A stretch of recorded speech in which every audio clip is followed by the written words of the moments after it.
back. WNST, Towson, Baltimore, and Baltimore Positive. I'm using the purple skies because it's draft week. Apparently, at some point, we're going to get an NFL schedule around here. All of our conversations brought to you by our friends at Wise Markets. The intelligent conversations have become wise conversations, and we have wise sponsors around here. Like my friend Leonard Raskin, who was, I don't know, it was a very wise move on your part to invite me out to your golf tournament on Monday. As you know, I'm not much of a duffer. I used to drink more. I learned that, I drank less on this, eat water even at this point. But I did enjoy hanging out with Shirley and the folks at Radcliffe and watching the par 3 and watching everybody hit it. And Jeff and Don came out. But what a wonderful event. First, I want to thank you for inviting me out and everything we're doing for Mount Washington Pediatric and the people that were out there. But here's the rub. I would say thank you and be all magnanimous in any case. This is the first thing I did in 14 months to get out of the house. And it will always be the first thing I did, BC, AC, after COVID, whatever we're going to call this, right? Right. New normal. New normal post-COVID. NNPC. New normal post-COVID. It was a blast. It was a great day. Raised a lot of money for Mount Washington Pediatric Hospital. We were thrilled to be the presenting sponsor for them this year. Tournament went off without a hitch. We had a spit of rain at 11 o'clock that you couldn't hardly even feel. That was a little pre-tournament drizzle. That went away fast. We went out and shot at 12. At 1 o'clock, the clouds cleared, the sun came out, it warmed up. It was a windy day. The golfers had a windy day to play, but raised a lot of money for a great cause at Mount Washington that does a lot of great things for a lot of great kids in our area. You talk about Baltimore Positive, man, they are it. You know why I took this picture? We had a couple pictures. Yeah, I dragged you and Paula out onto the golf course, and I'm like, look, we need to show how beautiful the golf course is because it was beautiful. It was beautiful. I'd never been there during the daylight. I've been there for several nighttime events for Casey Cares and other things. So we took this picture, and the best part of the picture for me isn't how wild my hair is or windy or how beautiful Paula looks or how handsome you look or whatever. It's the fact that the sun was shining in the back. It was magnificent. It shows you what a glorious day it was to be kind of outside and live. And I did not hit a golf ball. I wanted to. At one point, I probably should have said to Don or Jeff, give me your club. Let me hit one. I didn't. I don't even know why I didn't. I was enjoying talking to people, quite frankly. Yeah. So I brought my own putter. I'm a putter. That's what I do because I'm a mini golf guy. I'm not a golf guy. You're an Ocean City, I'm an Ocean City Bethany mini golf. I got the Pirate's Mouth, the dinosaurs, the windmill. I'm all about that. Hit it in there on hole number 18. You get the free game with the star, right? Hit it in the hole. Free game. Got to beat the kid. Can't let the kid beat you in mini golf. It's my competitive juice. Got to beat. Does he try to cheat or anything, or no? No. We just like to go out and play. All right. Take the family, go play some mini golf. The boy, the wife, me, we're all good. Boy sent me a picture this morning. You might pull. I don't have it. It's on I think his Facebook page, but sent me a picture this morning out his window. They have snow in Columbus. Snow on the ground. I had friends Ohio. In Buffalo this morning that had snow, and I'm like, that's why I don't live in Buffalo. Amen, brother. Amen. But. So we had a couple foursomes out on the tournament. We had 120 golfers for the tournament. It was a beautiful day. Raskin Global had a few foursomes out there. I met up with each of them on the course during the day. And unlike you, I had my putter out. I did some putting. I had one great shot, two lousy shots. That's the way it goes.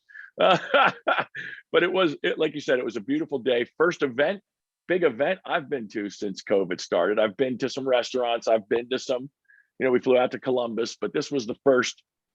There was 120 people there. That was the first thing we tried to do that was normal. Literally, This is the first thing I've attempted that has not felt curbsidey and it wasn't not distance. It's just I'm not a golfer, didn't go to a golf course. I did go down to Compass Point last year once, but I haven't been at anything. How about this? And I talked a lot with Bill Cole earlier today about this. Right around this time last year is when I pulled my Google Calendar up and had to sort of throw the towel in. Take everything out of my calendar, every flight, every vacation, every concert. There's a lot of concerts because I put concerts in that I don't go to. I put them in there and say, if the weather's right, if it moves me right, the ticket price is right, I'll go see Sting that night or whatever. But if I don't feel it that night or the ball game sounds like more fun or I got something else to do or I got work to do, but I put them all in and I took them all out. Your event was the first event I put in 5-6 weeks ago when you invited me. That was was the only thing. My wife would say, well, if we schedule this or that, I'm like, there's nothing in my calendar. You can schedule doctor's appointments, whatever. There's no travel, there's no concerts, there's no ball games, there's no nothing for the last 11 and a half months.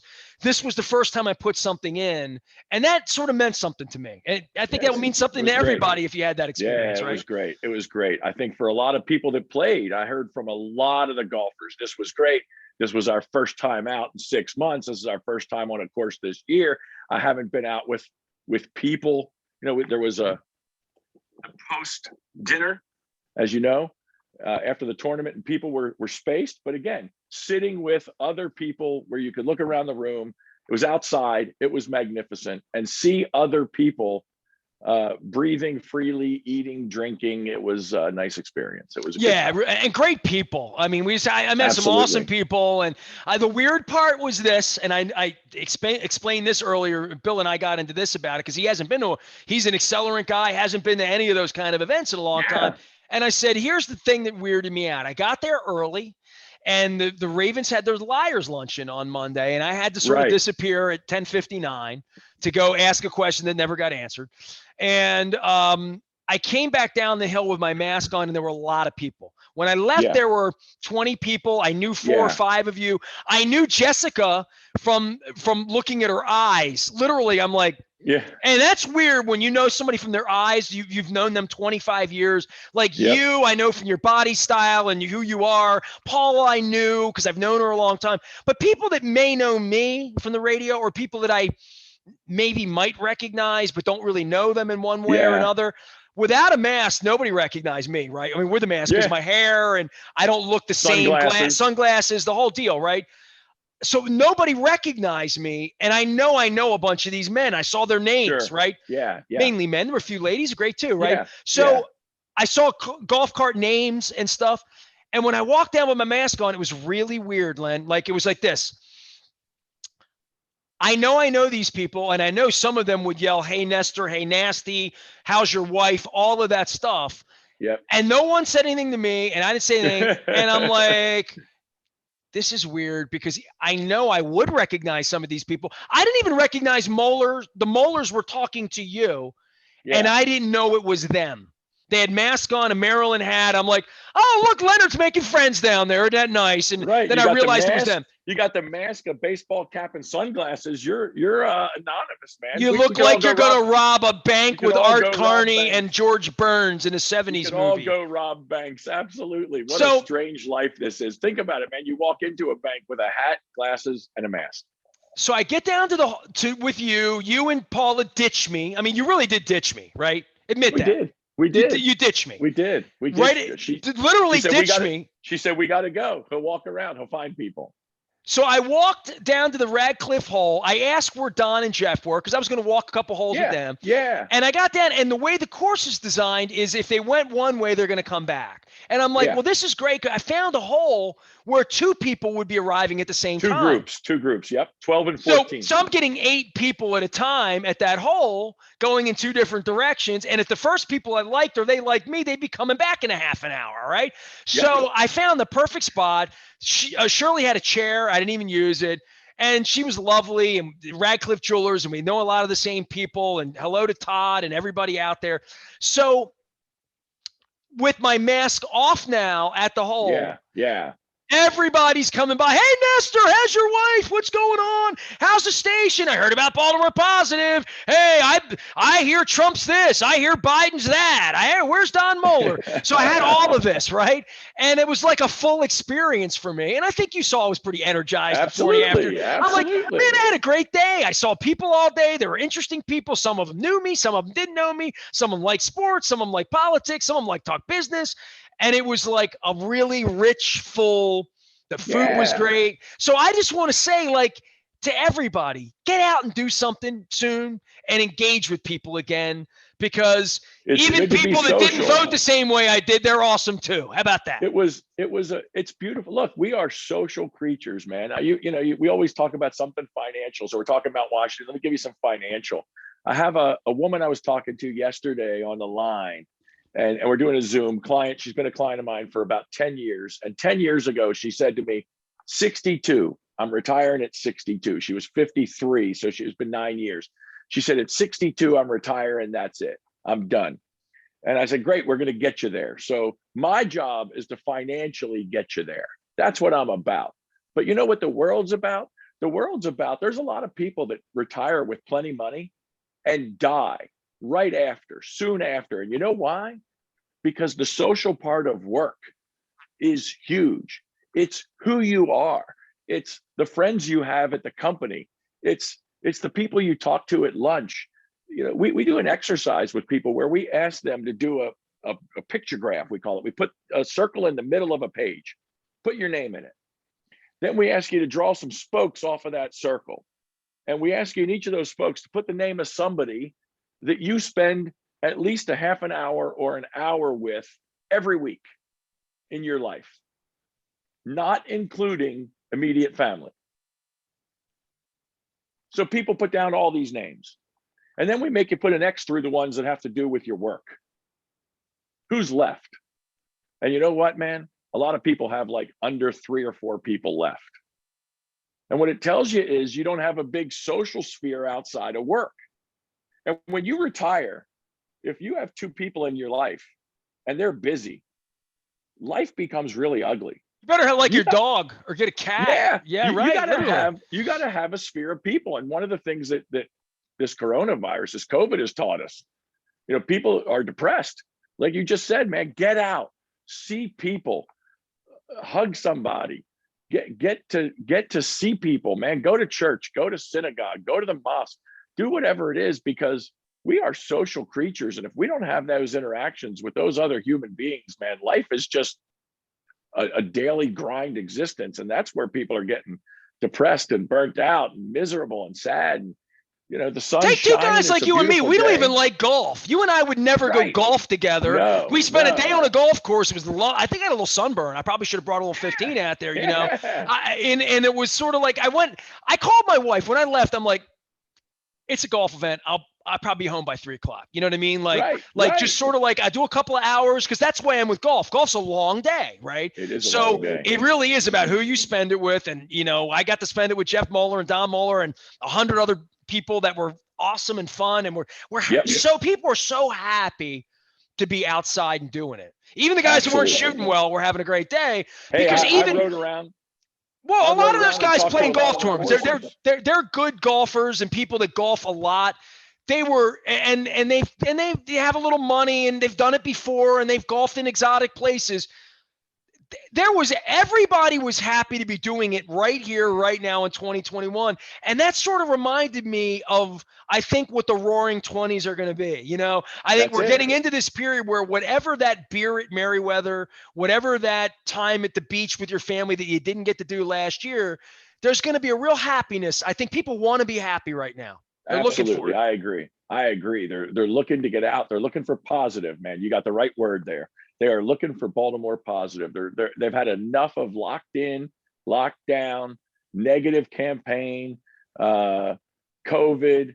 I hate to say it, you know, George Floyd, the riots, the protests. People want to be happy. They want to feel good about something. They want to get out and have a positive influence. I mean, this was not just playing golf. This was for a great charity. Everybody there was either a sponsor or paid to get out on that course and raise some money for a great cause. So not only do you feel good, but you're doing it for a good cause. I rode around and met up with a number of the foursomes, and I asked everybody, how you playing? I heard everything from we're playing great to the best one was we're playing. and that was beautiful. You know, we're playing, we're having a good time. We're out here. We're not, and it was a Monday. The other thing that was cool was it was a Monday, and people were saying to me, man, what a great kickoff to a week. It's a Monday. It has screwed my week up a little bit. Like, you know, in that way where like I woke up Wednesday and I'm like, Wednesday's my Bill Cole Leonard Raskin day. And it feels like early in the week and we're getting like to the other side of the week. Leonard Raskin is here. He manages Money Raskin feels like Global. Monday. Oh, absolutely, man. Tell everybody what you do. And I know you gave that story on the golf course a couple times, but more than that, there were some people there that could afford to be there because they've handled their money or business wise but at that point in networking and finding new people, I met your folks that were from up in Hanover. They had amazing stories about using land and growing organic vegetables. I mean, when you have wealth and you have abundance in your life, it then sets you up to not be a jerk, not be a miser, it sets you up to do good things that make other people happy as well. You know, right? capitalism is what makes the world happen. I don't care who you are or what you believe. You have to understand that capitalism is the greatest economic system in the history of mankind. Some people think, kind of as you just said, in the opposite. Some people think that people are out to screw everybody and make a fortune. No, the capitalist only wins if other people buy the product or service that they're selling. So when somebody has free will to choose what they want to buy and what they want to own, I mean, let's face it, here's my iPhone. The only reason Apple works is because good-looking kid you got this there. I thing. see him on there. Yeah, there you go. Good-looking kid. There we go.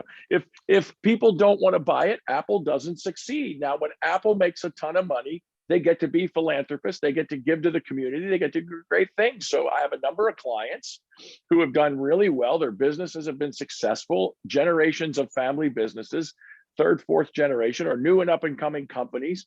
And when you do well and you choose, as you and I did, to write a check to Mount Washington, that's money that capitalism generated that helps those that don't generate it at this point in their lives to be better off. And I heard stories on that golf course of people whose kids were patients at the hospital and how great that hospital is and what it did for them and their family and their kids. And some people were there. I talked to one woman who was there. She has twin nieces that were in the hospital 5 years ago. She's a volunteer for the hospital. And 5 years ago, her nieces were in there.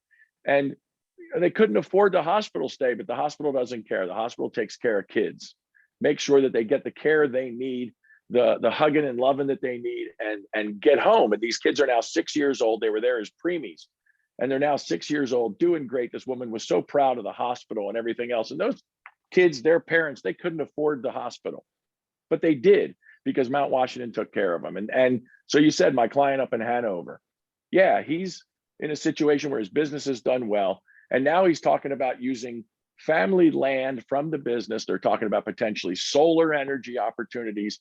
And under the solar energy opportunities, get this, repopulating the bee population. And this is a guy and a company, they could just take their money and blow it. It's not what they're about. Their mission is bigger than that. Their company values are bigger than that. They stand for something. And capitalism gives them the capability to do that. And we are the company that helps them understand how to use and operate and grow their wealth with purpose. So that, again, our line, Raskin Global, we empower people to choose their financial future. And we do a lot of philanthropy. Our clients do a lot of philanthropy. And it's a great thing that warms our heart. I was on the phone with another guy last week. He said to me, we're talking taxes because it's near tax time. He said, you know, I would so love to pay $100 million in taxes, because you don't do that when you're making $30,000 a year.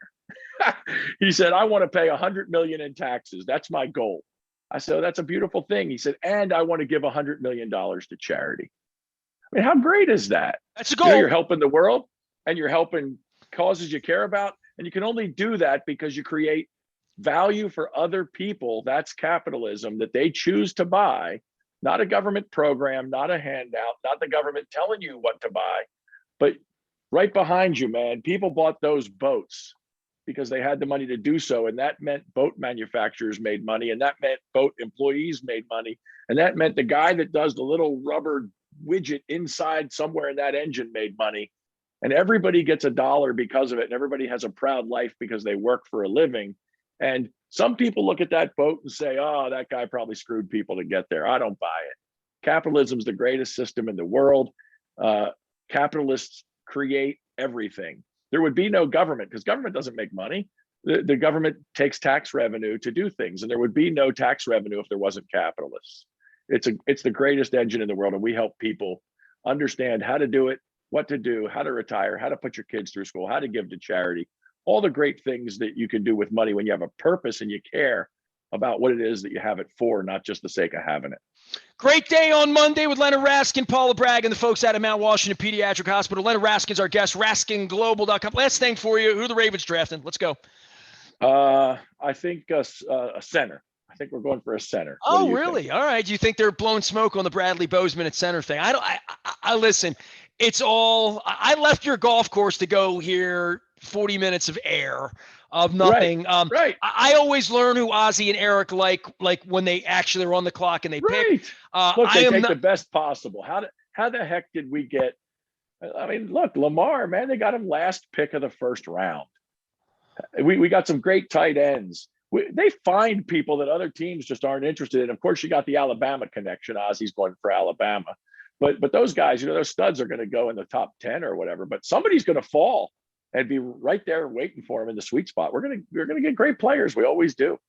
Well, I have faith. It's fun that like football feels like it ended recently and now it's about to start up again. And we got baseball and we talked hockey last week. We got the Masters out of the way. We're going to run a horse race here in a couple of weeks. And before you know it, we'll be in Vegas watching the Ravens play. How about that? Absolutely. Leonard Raskin joining us. Eating crabs. Crab cakes. We're eating crab cakes. Well, I mean, I'm going to have a crab cake with you. We already talked about that, right? Absolutely. Where's the place? You're taking me? Where are we going? We're going to Pappas. Going to Pappas. Okay, that's fine. I hear Jimmy Jam's got something going on with Pappas too. So that's it. That's it. Yeah, I don't want anybody thinking I stole this idea. So I'm going to make it my own. Everybody's going to hear about it coming up in the weeks ahead. I am Nestor. We are WNST.net, AM 1570. We're going to talk some football. We're going to talk some business around here. We're certainly going to talk some baseball. Luke and I got into that last week as well. We are WNST.net, AM 1570, Towson, Baltimore, and we never stop talking Baltimore positive.